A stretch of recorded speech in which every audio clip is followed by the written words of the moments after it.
জানো তো, আমাদের প্রত্যেক দিনই হাজারটা প্ল্যান হয়ে থাকে, কিন্তু আমরা জানি প্রত্যেকটাই ক্যান্সেল হবে।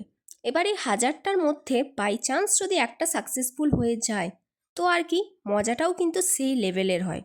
তো আজকের এই প্ল্যানটা ছিল ফাইনালি সাকসেসফুল প্ল্যান। আগের দিন রাত থেকে মনের মধ্যে এক অদ্ভুত রকমের আনন্দ। একটা গোটা দিন আমার বন্ধু বান্ধবদের সাথে মজা করে কাটাবো, কত কিছু ভেবে রেখেছিলাম।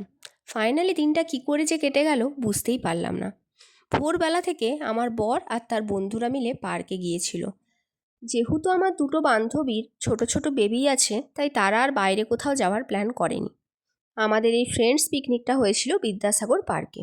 এই শীতের সকালে এমনিতে ভোরে কিন্তু ঘুম ভাঙে না, কিন্তু অদ্ভুতভাবে সেই দিন কী করে যে ঘুমটা ভেঙে গেল বুঝতেই পারলাম না। সকালে উঠে ঝটপট করে স্নান করে রেডি হয়ে গেলাম পিকনিকে যাওয়ার জন্য, আর এসেই কাজে লেগে পড়লাম।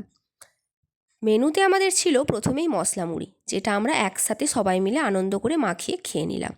আর তারপরে ছিল এই চিকেন পকোড়া, আর তার সাথে ছিল গরম গরম কফি। আজকের পিকনিকের বেশিরভাগ কাজটাই কিন্তু ছেলেরাই করেছিল। আমরা মেয়েরা ওই সবজিপাতি কাটাকাটি, ব্যাস ওইটুকুই।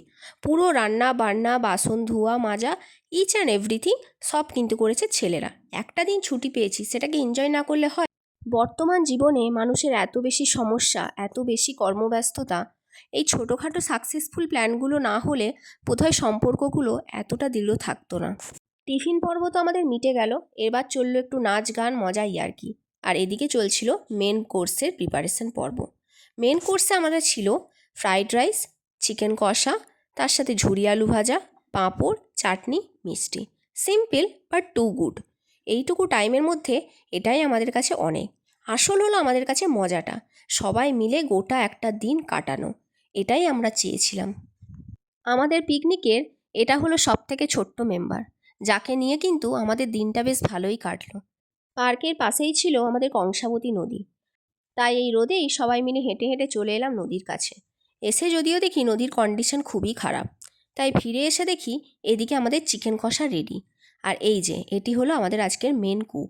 সত্যি বলছি, দাদার হাতে জাদু আছে, প্রত্যেকটা রান্নাই দারুণ টেস্টি হয়েছিল। এই যে রান্না কমপ্লিট, আমরা বসে পড়লাম খেতে। সার্ভিং করে দেওয়া থেকে বাসন মাজা, প্রত্যেকটা কাজই কিন্তু আজকে ছেলেরাই করেছে। ব্যাস, দিন তো শেষ, এবার বাড়ি ফেরার পালা। অপেক্ষায় থাকবো আবারও এরকম একটি সুন্দর দিনের। আজকের মতো